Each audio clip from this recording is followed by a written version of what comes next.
ভূমি অধিগ্রহণ জটিলতায় আটকে আছে কুড়িগ্রামে বাইপাস সড়ক নির্মাণ কাজ।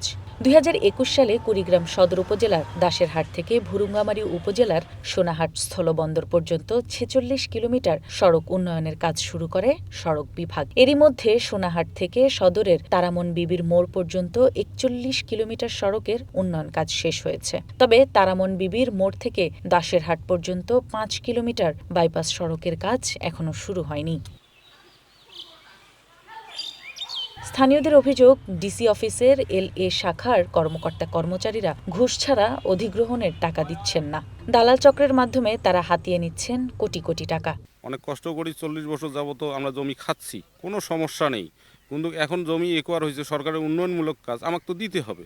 কিন্তু আমি দিতে যেয়ে আমাকে LA শাখা মনে করেন যে দিচ্ছে না।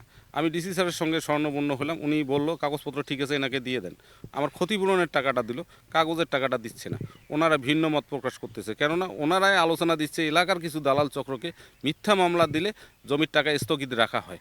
এখন এলাকার ভূমিদস্যুরা জমি পায় না, বাপে জমি বিক্রি করছে, ছেলেরাই আসি মামলা দিয়ে আমার টাকাটা স্থগিত রাখছে। ডিসি অফিস যাইতে আসি, আসতেছি, আমাদেরকে সেই থেকে ঘুরাইতে আছে। এই টাকার বিষয়তে আমার অনেক কিছু ক্ষতি হয়ে গেছে।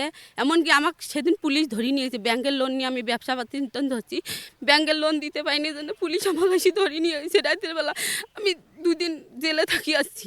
দালালে আমাকে বলে কি যে তো আমাকে অর্ধেক টাকা ভাগ দিতে হবে।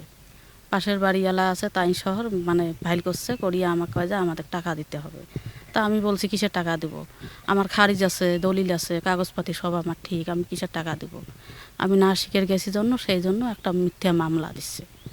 মামলা দেওয়ার কারণে আমার টাকাটা আটক দিয়ে থেছে, আমার টাকাটা দিতেছে না। বাইপাস সড়ক নির্মাণ না হওয়ায় শহরের ভেতর দিয়ে চলাচল করছে বন্দর কেন্দ্রিক ভারী যানবাহন। ফলে প্রতিদিনই সৃষ্টি হচ্ছে তীব্র যানজট ও জনভোগান্তি।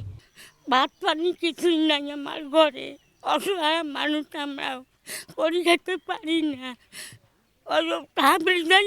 দেয় না। বাসাটিও আমার, দিয়েরাও আমার, খারিজও আমার, খাজনাও আমার, সবই আমি করছি। কিন্তু আমি টাকা তুলবের বাবা চিনি, এই কারণে মানে শয়তানি মানুষ বুদ্ধি দেয় না, বুদ্ধির দৌড়ুনে টাকা তুলবের বাবা চিনি। আমার মোট জমি 4 শতক, তার মধ্যে অধিগ্রহণে 2.5 শতক যাওয়ার পরও যদি আপনি 2.5 শতক না দিয়ে 1 শতক দেন, তা আমরা মনে করেন ভুক্তভোগী। এই যাবো কোথায়? আমার বাড়ি ভাঙি দেওয়া লাগে, মানে রাস্তার কাজ চলমান করতে গেলে আমার বাড়ি ভাঙা লাগে। এখন যদি আমাকে টাকায় না দেয় তাহলে আমি বাড়ি ভাঙবো কীভাবে আর যাবো কোথায়? ডিসি সাহেবের কাছে যাচ্ছি বা অফিসে, অধিগ্রহণ অফিসে যাচ্ছি, এই মাসে নোটিশ দেবো, ও মাসে নোটিশ দেবো, এই মাসে টাকা দেবো, কিন্তু দেওয়া হচ্ছে না। কীভাবে কেন দিচ্ছে না এটা আমরা বুঝতেছি না। সড়ক বিভাগের এই কর্মকর্তা জানান, বাইপাস সড়ক নির্মাণের জন্য ২০২১ সালে টেন্ডার করা হয়েছিল, কিন্তু ভূমি অধিগ্রহণ শেষ না হওয়ায় কাজ শুরু করা যায়নি। আগামী মাসের মধ্যে শুরুর আশ্বাস দিলেন এই কর্মকর্তা। বাইপাস সড়কটি 4.8 কিলোমিটার দীর্ঘ। এই সড়কটি নির্মাণের জন্য ইতিপূর্বেও আমরা ঠিকাদার নিয়োগ করেছিলাম, বাট ভূমি অধিগ্রহণ সম্পন্ন না হয় ঠিকাদার এই কাজটি আর সম্পন্ন করতে পারেনি। পরবর্তীতে আমরা সম্পূর্ণ নতুনভাবে আবার ঠিকাদার নিয়োগ করেছি।